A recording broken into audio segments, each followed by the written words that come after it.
13 company അതിൽ ഹെയിലി investment firms നടത്തുന്നുണ്ട്. And yacht വരെ ഓൾറെഡി ചെയ്തിട്ടുണ്ട്.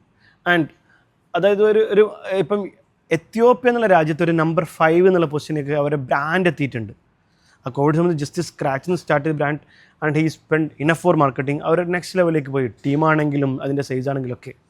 ആൻഡ് പുള്ളീൻ്റെ ഒരു കേസ് എന്താണെന്ന് വെച്ച് കഴിഞ്ഞാൽ, നമ്മളൊക്കെ പറയുന്ന ഒരുപാട് എക്സ്ക്യൂസ് ഉണ്ട്. ഇവിടെ 200 kg വെയിറ്റുള്ള ആരും ഇല്ലല്ലോ. നിങ്ങളുടെ സർക്കിളിൽ ആരെങ്കിലും ഉണ്ടോ 200 kg ഒക്കെ വെയിറ്റുള്ള? ഇല്ല. 200+ kg ആയിരുന്നു പുള്ളീൻ്റെ വെയിറ്റ്. എന്നിട്ടും ഞങ്ങൾ ഈ ഈവനിങ്ങിൽ നമ്മൾ പാർട്ടിയിലൊക്കെ പോയി കഴിഞ്ഞാൽ പുള്ളി കഴിക്കുന്ന ഭക്ഷണമൊക്കെ മാഷാഅല്ലാ ആ റേഞ്ച് കഴിക്കും. അങ്ങനെ ഒരു പേടിയുള്ള മനുഷ്യനൊന്നുമല്ല. എന്നിട്ട് ഞങ്ങൾ ഫസ്റ്റ് ഒരു കണ്ടൻറ്റ് ചെയ്യുമ്പോൾ പുള്ളി വണ്ടിയിൽ നിന്ന് ഇറങ്ങിയിട്ടില്ല. കാരണം പുള്ളിൻ്റെ ഫേസ് മാത്രം കണ്ടാൽ മതി, ബോഡി ആരും കാണണ്ടാന്ന്. എനിക്ക് ഏറ്റവും വലിയ വിഷമം എന്ന് വെച്ചാൽ ഇദ്ദേഹം ഇങ്ങനെ വാഷ്റൂമിലൊക്കെ ഇരിക്കാന്ന് വരെ ഞാൻ ചിന്തിക്കും. കാരണം 265 ആണ് എൻ്റെ ഓർമ്മ.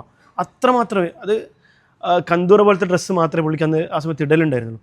പിന്നെ അവിടെ നിന്ന് നമ്മൾ 1-to-1 കോച്ചസിന് വെച്ചു, കുറച്ച് 160, 140 ഇപ്പം അതിന് ശേഷം ആ വീഡിയോസ് കംപ്ലീറ്റ് ചെയ്യും.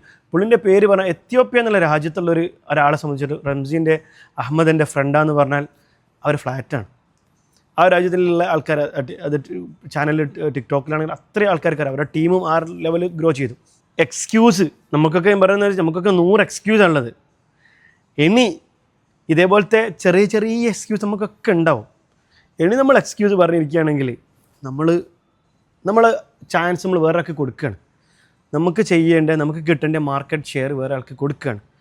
അതിനുള്ളൊരു ഓപ്ഷൻ ഇനി ഉണ്ടാകാൻ പാടില്ല. അതുകൊണ്ടാണ് ഈ കഥ പറഞ്ഞത്.